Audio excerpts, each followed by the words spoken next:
इससे अगले मरले में गुड्डी और फूल बनने का मरला दिखाया गया और कपास को किस तरह किसी भी तरह के स्ट्रेस से आपने महफूज रखना है उसके बारे में तफसील से बताया गया।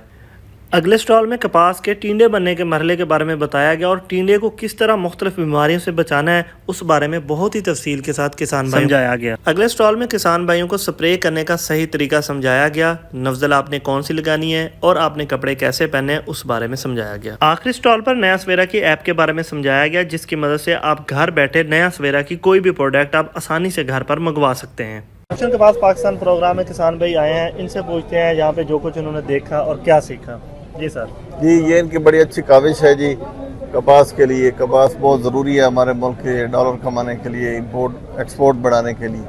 तो इनकी बड़ी अच्छी काविश है। इसमें से ये होता है कि फार्मर को जो इनके नए प्रोडक्ट हैं उसका पता चल जाता है, डोज का पता चल जाता है, हर मरले पे ट्रीट कैसे करना है उसका पता चल जाता है। ये अच्छा प्रोग्राम है।